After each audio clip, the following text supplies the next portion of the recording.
Et c'est cyclique. Il y a toujours un moment où on sait qu'on rentre dans des temps de prospérité et puis dans des temps de guerre. Hein. Il suffit de... On va simplement reculer 200 ans en arrière.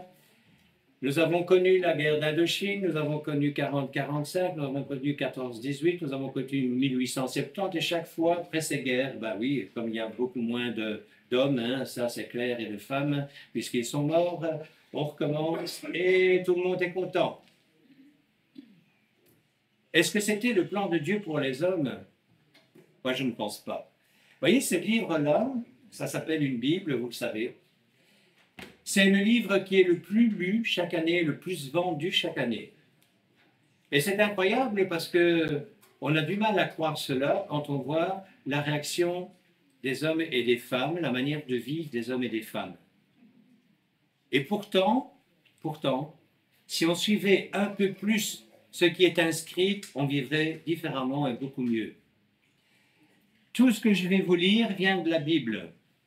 Et le premier texte que j'ai pris se trouve dans un livre qui s'appelle Ecclésiaste. Et il se trouve dans le chapitre 7 au verset 29. Et voilà ce qu'il est dit dans ce texte, c'est que voici la seule chose que j'ai trouvée. Donc c'est Salomon qui écrit cela. C'est le fils de David pour ceux qui ont un peu de connaissances bibliques. Dieu a fait les êtres humains droits. Mais ils ont comploté beaucoup de choses. Ça, c'est dans la version que j'ai, dans une autre version qui s'appelle la Thomson. Ils ont subtilisé beaucoup de choses. Et dans une autre encore, Louis II, ils ont choisi beaucoup de détours. En fait, on ne veut pas de Dieu. Le véritable problème, il est là. Le problème des êtres humains, c'est qu'on refuse ce que Dieu a mis au point pour que nous soyons heureux. Bonjour, bonjour. Il y a 2 places devant. Vous pouvez venir devant.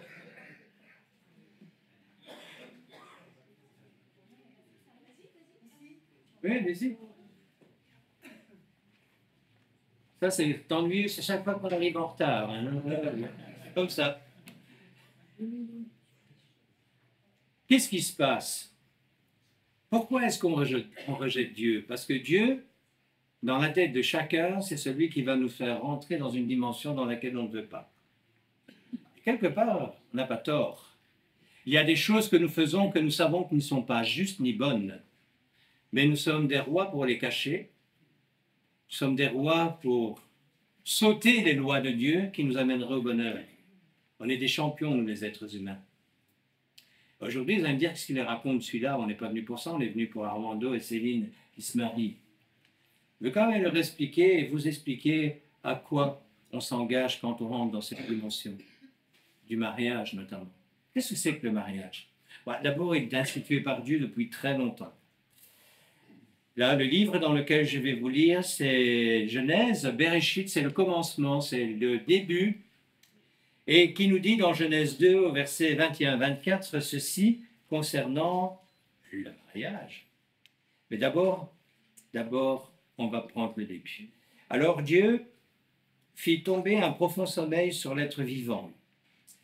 Et pendant qu'il dormait, il prit l'une de ses côtes et referma l'endroit d'où il l'avait prise avec de la chair. C'est la première opération. Hein.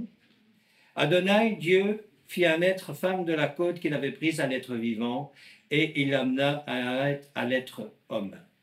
L'être homme dit, enfin, voici l'os de mes os et la chair de ma chair. Elle sera appelée femme en hébreu Isha, parce qu'elle a été prise de l'homme en hébreu Ish. C'est pourquoi un homme quittera son père et sa mère et s'attachera à sa femme et ils seront une seule chair. Ça commence. Ah, mais moi, dans ma culture, c'est pas comme ça. Dans la culture de Dieu, pour être heureux, c'est comme ça. Et le vrai problème, c'est que généralement, on dit non, mais nous, ça ne nous intéresse pas. C'est d'ailleurs pour ça, frères et sœurs, que ça va si bien dans toutes les cultures du monde. Coup de canif dans le contrat, contrat de mariage, qu'est-ce que ça veut vraiment dire? J'entendais dernièrement à la radio un éminent spécialiste dire qu'un homme et une femme n'étaient pas faits pour rester toute une vie ensemble. Et que c'était tout à fait normal qu'à un moment donné, l'homme se détache de sa femme pour aller en voir une autre, tout en aimant toujours la première. Vous voyez ce que je veux dire? Oui, vous voyez ce que je veux dire. La parole de Dieu nous dit que ça, c'est ce qui va faire que le ménage en question va être malheureux, que les enfants seront malheureux et qu'ils vont faire exactement la même chose que les parents ont fait. Et paf. Ah ouais, la parole de Dieu, c'est quelque chose, hein? Dans certaines cultures, les femmes, vous êtes bien les femmes, hein? Vous êtes bien les femmes. Génial d'être une femme dans certaines cultures. Frères et sœurs, écoutez bien.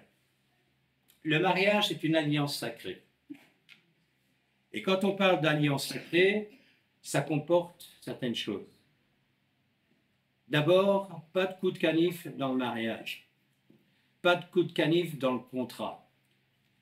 On est fidèles l'un à l'autre à partir du moment où on l'a décidé. Personne n'oblige qui que ce soit à se marier. On est d'accord? Personne ici n'oblige quelqu'un à se marier.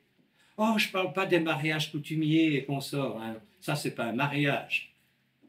Un véritable mariage, puisqu'on est soumis aux autorités, nous demande en tout cas la Bible, dans le pays dans lequel nous nous trouvons, c'est d'aller à la commune d'abord, qu'Armando et Céline ont fait notamment, et puis recevoir la bénédiction du mariage. Ça, c'est un véritable mariage. Ça, c'est un mariage chrétien.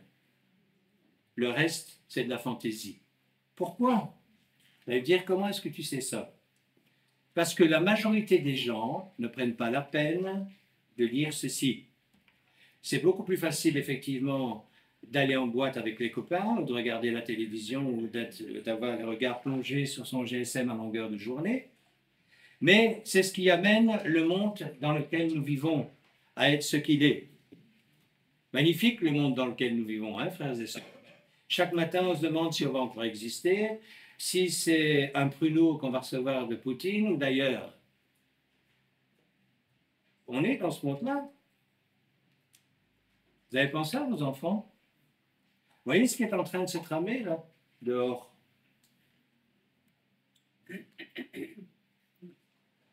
Moi, je ne voudrais pas être un jeune de 18 ans. Ni d'ailleurs un homme de 30, même de 40 et même de 50.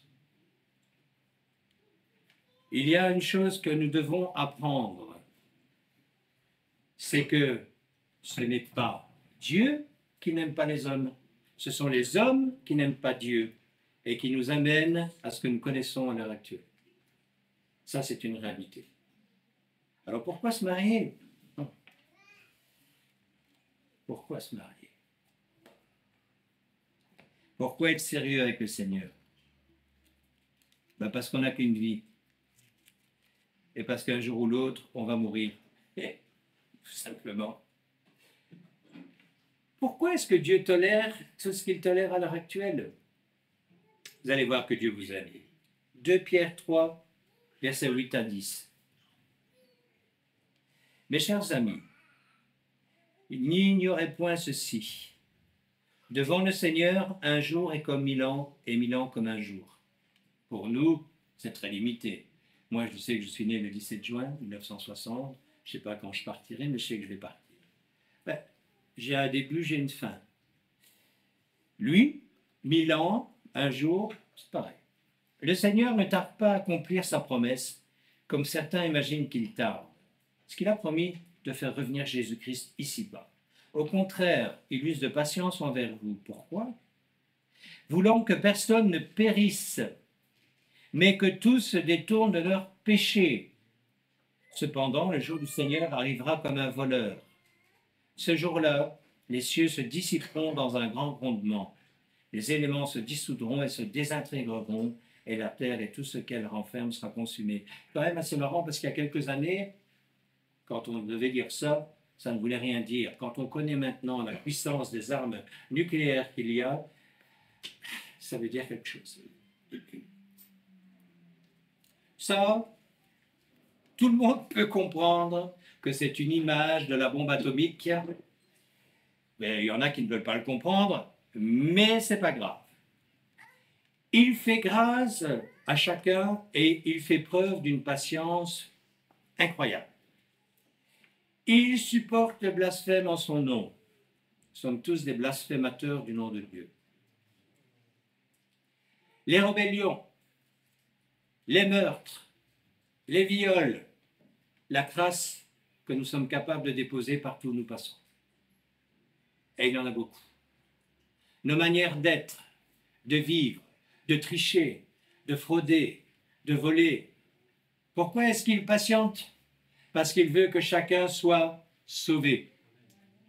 Amen. Aujourd'hui, écoutez, réfléchissez, introspectez-vous et vous allez voir que vous avez besoin du Seigneur. Parce que si vous êtes intelligent, vous savez qu'un jour ou l'autre, vous partirez, vous quitterez cette terre. Et que vous allez vous trouver en face de lui. Et qu'est-ce que vous allez lui dire? Il y a pire que moi? Oui, il y a toujours pire que soi. Moi, à l'école, ce n'était pas compliqué. Quand j'avais un mauvais bulletin, j'arrivais en courant, je donnais à mon père, je disais, Louis a eu 5 points en moins que moi. Et il me disait, celui-là ne m'intéresse pas. Dis-moi celui qui a eu 5 points en plus que toi. Il avait raison. Mais on a un art consommé pour passer à côté de nos responsabilités. C'est tellement facile. Pourquoi est-ce qu'il est patient? Parce qu'il ne veut pas nous voir aller en enfer. Ah, oh, l'enfer, c'est pour les gamins, bien. Hein. On accepte Halloween, on accepte toutes ces choses-là. Hein. Mais l'enfer, ça, non, ça n'existe pas, l'enfer. Non, non, non, non. Ça, c'est une invention de l'homme. Ben, la parole de Dieu ne parle pas réellement d'enfer. Elle nous parle d'une séparation définitive d'avec Dieu. Et que pour cela, il aurait mieux valu pour l'homme qui connaît, la femme qui connaît, qui sait ne pas être né.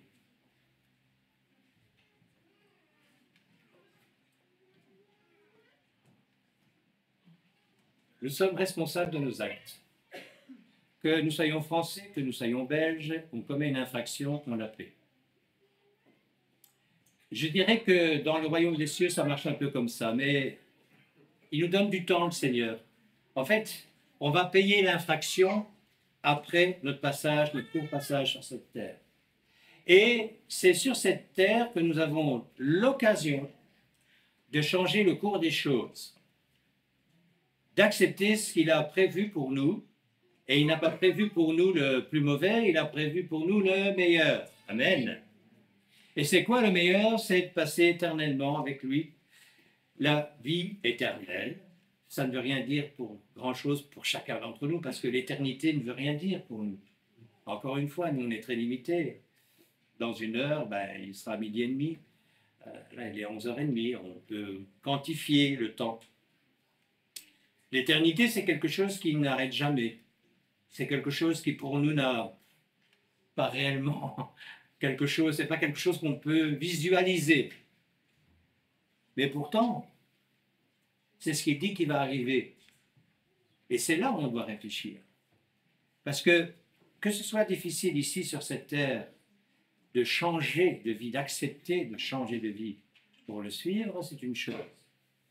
Mais quand on comprend les effets sur le long terme, ça vaut peut-être la peine d'y réfléchir. On va prendre un texte dans 2 Corinthiens.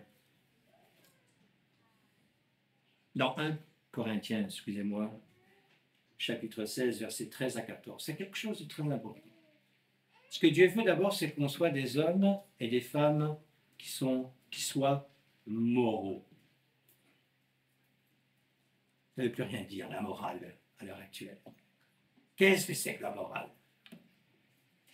Je fais ce que je veux, comme je veux, quand je veux. Pas de morale.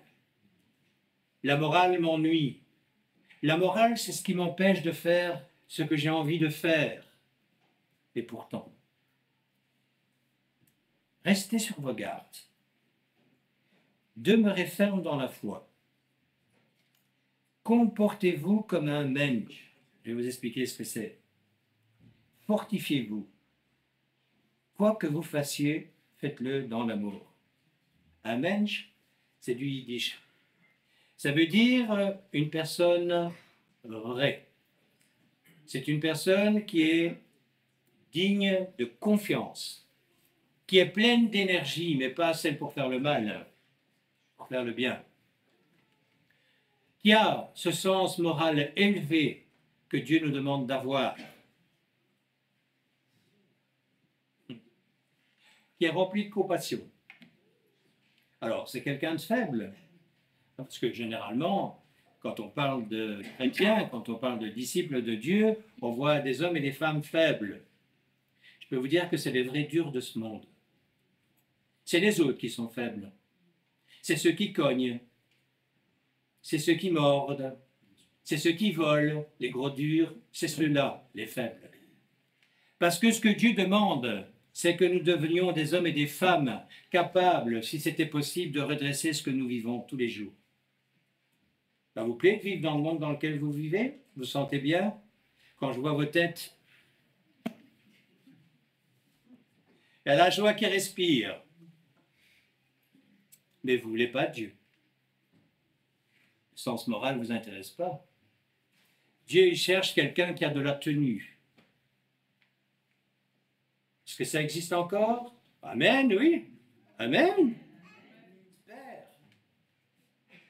On continue la lecture. Ça va? Vous m'aimez toujours? Eh bien, vous êtes bien braves. 1 Thessaloniciens 4, versets 3, 4 et 5. Voici ce que Dieu veut. Que vous soyez saints et que vous vous gardiez de l'immoralité sexuelle. Que chacun de vous domine ses pulsions de manière saine, sainte et honorable, sans se laisser entraîner par des désirs de luxure comme le font les païens qui ne connaissent pas Dieu. Ça, c'est un texte qui est adressé aux chrétiens, mais qui est adressé aussi aux autres. C'est vraiment quelque chose de particulier, la parole de Dieu. Quand on la lit dans son entièreté, elle vous remet en question. Et cette remise en question, elle est bénéfique pour celui qui comprend ce que Dieu attend de nous et surtout ce qu'il a fait pour nous. En fait, ce qui nous empêche de voir la gloire de Dieu dans nos vies, c'est cette manière mauvaise de vivre. Dieu a horreur du péché. C'est quelque chose qu'il ne supporte pas. Mais il aime le pécheur. C'est ça un peu ce qu'on a du mal à comprendre. Donc, quand il voit une personne, il n'aime pas ce que cette personne fait si elle n'est pas en concordance avec ce qu'il a demandé, mais il aime cette personne. Et il l'a prouvé. Il l'a prouvé parce qu'il nous a envoyé son Fils Jésus-Christ, payer nos fautes à notre place. Alors, vous dire, qu'est-ce que ça veut dire, ça? Ça veut dire que son Fils, Dieu fait homme, il y a beaucoup de choses à dire là-dessus, a payé le prix de nos fautes. Comment? En mourant sur la croix. Ça vous donne une idée de ce que Dieu déteste, le péché. Quel est l'homme ou la femme qui donnerait son enfant même pour sauver 1 milliard de personnes? Qu'est-ce que c'est qu'une vie pour 1 milliard de personnes? Il faudrait quand même réfléchir. Tu donnes ton bébé, mais la mort de ton bébé va donner quand même la vie à 1 milliard de personnes. Formidable, non? Il n'y a personne d'entre nous qui le ferait. Dieu l'a donné à des hommes et des femmes qui n'en voulaient pas. Garde ton salut. Nous, on fait ce qu'on veut, comme on veut, quand on veut. Mais il l'a quand même fait. Et l'extraordinaire de Dieu, cette compassion dont on parle dans la parole, c'est que celui qui accepte de réfléchir un instant à sa vie, à ce qu'elle est, à demander pardon à Dieu, parce que oui, ok, j'ai compris, ma vie, elle ne te convient pas, mais je veux te connaître. C'est un vouloir, mais je veux te connaître. Je te demande pardon. Ah là là, demander pardon. Oh là là, quelle faiblesse. Quelle faiblesse de demander pardon. Non, non, il n'y a que les hommes et les femmes courageux qui savent demander pardon. Les autres ne savent pas faire ça. Ils cognent, ils mordent, ils agressent, ils volent, ils mentent, ils rusent. Il y a des hommes et des femmes qui sont capables de faire ça, qui reconnaissent ce qu'ils sont. Ils demandent pardon au Seigneur. Ils acceptent ce qu'il a fait comme étant le salut. Eh bien, d'accord, j'ai compris que ce que je faisais dans ma vie ne te convenait pas. C'est pour ça que je te demande pardon. Et j'accepte de changer de vie. C'est ce qu'on appelle la conversion. Donc, maintenant, alors que j'acceptais la drogue, la cigarette, les femmes, tout ce qu'on peut imaginer, la fraude, etc., etc., comme mon Dieu, je rejette tout ça et je t'accepte toi comme Dieu. Donc, je t'accepte comme étant mon Seigneur. Donc, d'abord, on accepte Sauveur et puis Seigneur. Là, on devient un homme et une femme vraiment très courageux. Ça va changer ta vie, mon frère, ma soeur. Ça va changer ta vie. Et pas en mal, en bien. Écoutez bien, c'est Jésus qui parle dans les évangiles de Jean. L'évangile de Jean, il est appelé comme étant celui de l'amour. Pourquoi? Parce que Jean explique très simplement comment était Jésus et rapporte les paroles qu'il a dites quand il était ici-bas. Et on lit dans le chapitre 5 au verset 41 ceci. Je ne recherche pas les éloges des hommes, mais je vous connais. Et je sais que vous n'avez pas en vous d'amour pour Dieu. Je suis venu au nom de mon Père, et vous ne m'accueillez pas. Si un autre vient en son propre nom, lui, vous l'accepterez. Qu'est-ce qu'on n'a pas accepté comme bêtise? Mais voyez pas le nombre de religions qui courent. C'est, je ne sais plus combien, j'aurais dû demander à l'IA, tiens, parce que là, ils savent. Que quelqu'un cherche cherche une fois Kader, combien il y a de religions dans ce monde. C'est complètement abrutissant. J'ai même appris qu'il y avait des adorateurs de l'oignon. C'est pas mal, hein, quand même.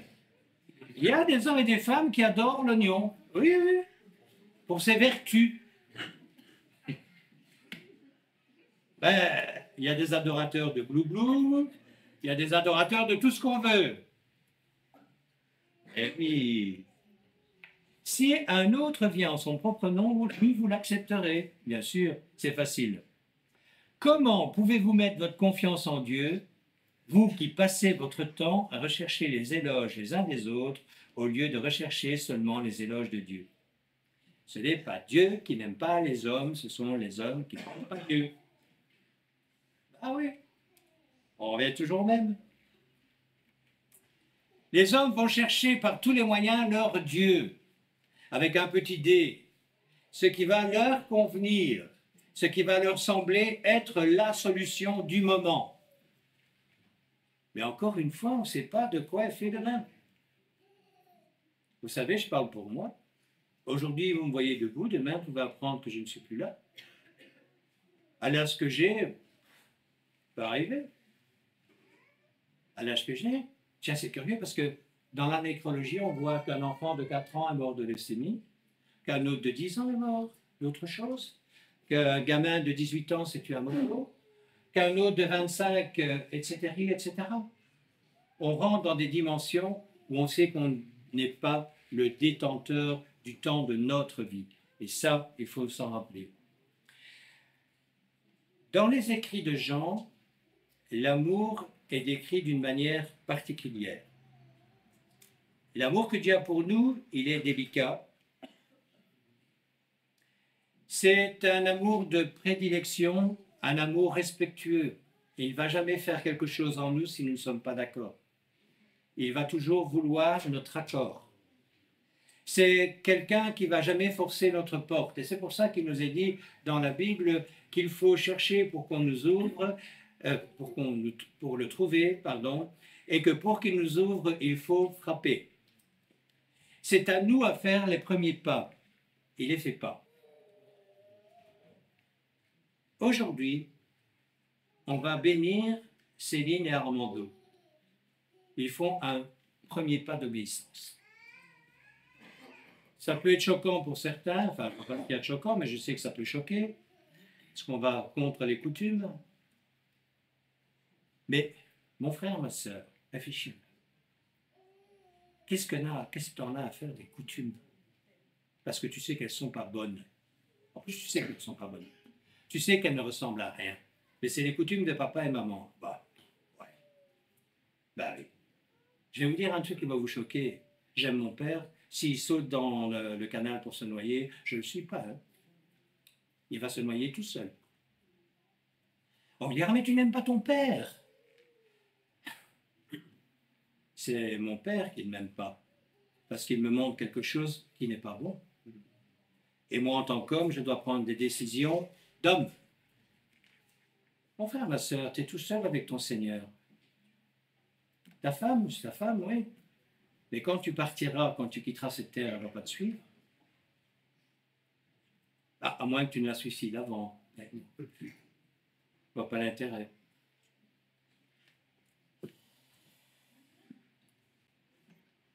Entre les hommes et Dieu, nous rappelait tout à l'heure Céline, il n'y a qu'un seul intermédiaire, c'est Jésus-Christ. Il n'y a pas d'autre Dieu qui sauve. Et aujourd'hui, vraiment, je voudrais que vous en preniez conscience. Dans le livre de Matthieu, chapitre 22, verset 36-40, il y a des questions. Il y a des religieux qui posent des questions à Jésus. Jésus est né dans un terrain religieux extrême. C'était des hommes qui connaissaient la parole de Dieu comme on n'imagine même pas. À partir de 6 ans, les hommes et les femmes qu'on a, enfin les hommes, pas les femmes, les hommes qu'on appelait pharisiens, connaissaient la Torah par cœur. C'est presque inimaginable à l'heure actuelle, parce que la Torah, c'est ce qu'on appelle, nous, l'Ancien Testament, c'est pas petit, c'est grand. Mais ils n'avaient pas compris qui était Jésus-Christ. Mais il pose une question et c'est celle de le piéger. Il appelle Rabbi. Rabbi, ça veut dire maître. Quelle est la plus importante des mitzvot? C'est de l'hébreu, ça veut dire des enseignements, des commandements dans la Torah, donc l'Ancien Testament. Il leur dit, tu aimeras Adonai ton Dieu de tout ton cœur, de toute ton âme, de toute ta force. C'est le commandement le plus grand et le plus important. Et voici un deuxième qui est semblable. Tu dois aimer ton prochain comme toi-même. Bien sûr, encore une fois, ça s'adresse pour tous. Mais entre un mari et une femme, qu'est-ce qu'il y a de plus important que ce commandement? Si tu n'aimes pas ta femme plus que ton copain, quelque chose qui ne colle pas. Si tu aimes plus tes parents que ta femme ou ton mari, il y a quelque chose qui ne colle pas. Ah oui, ça bouscule, hein, tout ça. Ah là là là là là là là là là là. Qu'est-ce que ça bouscule? Ah ben nous, chez nous, c'est pas comme ça. Le problème, c'est que si tu te dis chrétien et si tu veux un jour avoir la chance de comprendre et de vivre la croix, parce que la croix, c'est le salut, qui va devoir passer par là. On appelle ça plier le genou devant la seigneurie du Seigneur. Parce que le Seigneur, c'est lui. Et je vais vous rappeler quelque chose. Lui n'a pas besoin de nous, c'est nous qui avons besoin de lui. La vie est tout sauf un fleuve tranquille. Et vous avez la possibilité de continuer à vivre dans ce fleuve tranquille ou de dire, stop, moi je vais aller sur la berge, je vais changer de barque parce que j'en ai marre de vivre ce que je vis. J'ai bientôt fini. Éphésiens 5, verset 25-33. Qu'est-ce que la parole de Dieu nous dit par rapport au mariage? Vous, maris, aimez votre épouse comme le Messie a aimé la communauté messianique, se livrant lui-même pour elle, afin de la mettre à part pour Dieu, la purifiant par l'immersion dans l'eau du Miketh, donc c'est le baptême, voulant se présenter la communauté messianique à lui-même comme une épouse triomphante, sans tache ni ride, ni rien de tel, mais sainte et sans défaut. C'est ainsi que les maris doivent aimer leurs épouses comme leur propre corps. Car l'homme qui aime sa femme s'aime lui-même. En effet, personne n'a jamais haï sa propre chair. Au contraire, on la nourrit et on l'entoure de soins comme le Messie le fait pour la communauté messianique, car nous sommes les membres de son corps. C'est pourquoi l'homme quittera son père et sa mère et sera uni à sa femme et les deux deviendront un. Il y a une vérité d'une grande portée cachée ici, dont je dis qu'elle concerne le Messie et la communauté messianique. Cependant, ce texte s'applique aussi à chacun de vous individuellement, que chaque homme aime sa femme comme lui-même et que la femme respecte son mari. Amen. Et je vois qu'il y a des ados parmi nous. Continue. Enfin, enfants, c'est votre devoir en union avec le Seigneur d'obéir à vos parents, car cela est juste. Honore ton père et ta mère, c'est le premier commandement qui comprend une promesse, afin que tu sois heureux et que tu vives longtemps sur la terre. Nos enfants ne sont pas les rois. Nos enfants ne sont pas les rois. Les enfants, ce sont des hommes et des femmes que Dieu nous confie afin que nous les éduquions selon sa parole. Ça, c'est la réalité biblique. Alors maintenant, comment est-ce que on peut voir une union? Et je termine par ce texte. Dans Proverbe 31, 10, verset 12, il est dit ceci. Qui peut trouver une femme capable? Sa valeur est bien plus élevée que celle des perles. Son mari a confiance en elle de tout son cœur, et elle s'avérera être un grand atout pour lui. Elle travaille à lui amener du bien, non du mal, tous les jours de sa vie. Céline, est-ce que tu es cette femme? Alléluia. Armando, est-ce que c'est la femme que tu as épousée?